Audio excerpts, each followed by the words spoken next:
उत्तराखंड विधानसभा के बजट सत्र की शुरुआत गैरसैंण स्थित विधानसभा भवन में शुरू हो चुकी है। मुख्यमंत्री पुष्कर सिंह धामी ने राज्य के बजट को लेकर बड़ा उत्साह व्यक्त किया है। उन्होंने इसे एक शानदार बजट बताया, जो समाज के हर वर्ग की आशाओं और आकांक्षाओं पर खरा उतरेगा। बजट शानदार आएगा, अच्छा आएगा और सभी की आकांक्षाओं को, उनकी आशाओं को पूरा करने वाला बजट होगा। और बजट को बड़े परिश्रम से काफी सारे स्टेक होल्डर्स और विभिन्न समूहों, वर्गों और समाज के विभिन्न आयामों में काम करने वाले लोगों के सुझाव से ये बजट तैयार किया गया है।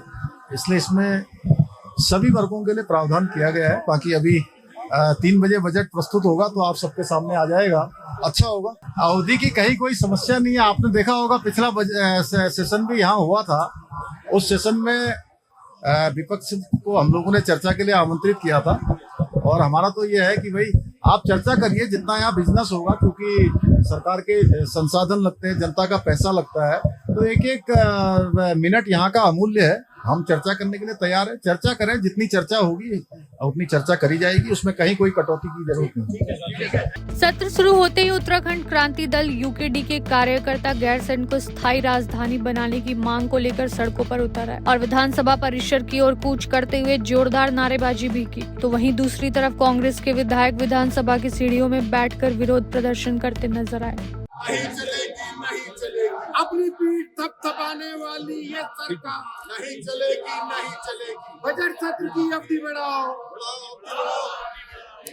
संविधान के साथ छेड़छाड़ बंद करो। आपको बता दें, विधानसभा का सत्र राज्यपाल जनरल गुरमीत सिंह के अभिभाषण के साथ हुआ, जिस पर भुवन कपाड़ी उप नेता प्रतिपक्ष ने क्या कुछ कह दिए, सुनिए। आप कानून व्यवस्था पर चर्चा करिए, आप बढ़ती बेरोजगारी पर चर्चा करिए, बढ़ते भ्रष्टाचार पर चर्चा करिए, जो हमारे लोग वर्षों से जमीनों पर रहे हैं, भूमिधरी अधिकार पर चर्चा कीजिए, आप जो है कि महिला सुरक्षा पर चर्चा कीजिए। ये सब बातें हम जो है सरकार से कहना चाहते हैं कि विधानसभा सत्र को मजाक मत बनाइए, आप गंभीर मुद्दों पर चर्चा कीजिए और उस पर सुधार कीजिए। ठीक।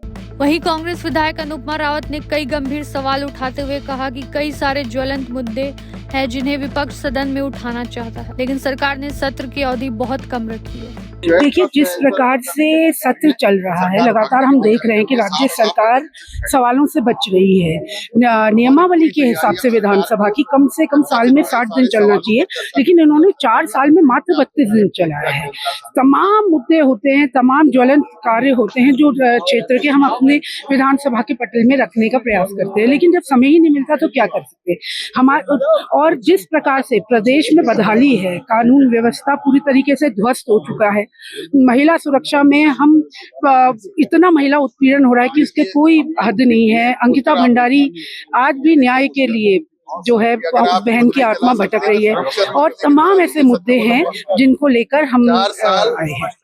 आज से शुरू हुआ सत्र 13 मार्च तक चलेगा, जिस पर उम्मीद जताई जा रही है कि प्रदेश से जुड़े जनहित के मुद्दे, विकास कार्यों, बेरोजगारी और महंगाई जैसे विषयों पर सदन में चर्चा हो। लेकिन देखना यहाँ भी खास होगा कि इस बजट सत्र में वास्तव में कुछ ठोस फैसले लिए जाते हैं या फिर यह सत्र भी सिर्फ बातों ही बातों में गुजरकर एक औपचारिकता बनकर रह जाएगा। Bureau report, Bharat news buzz.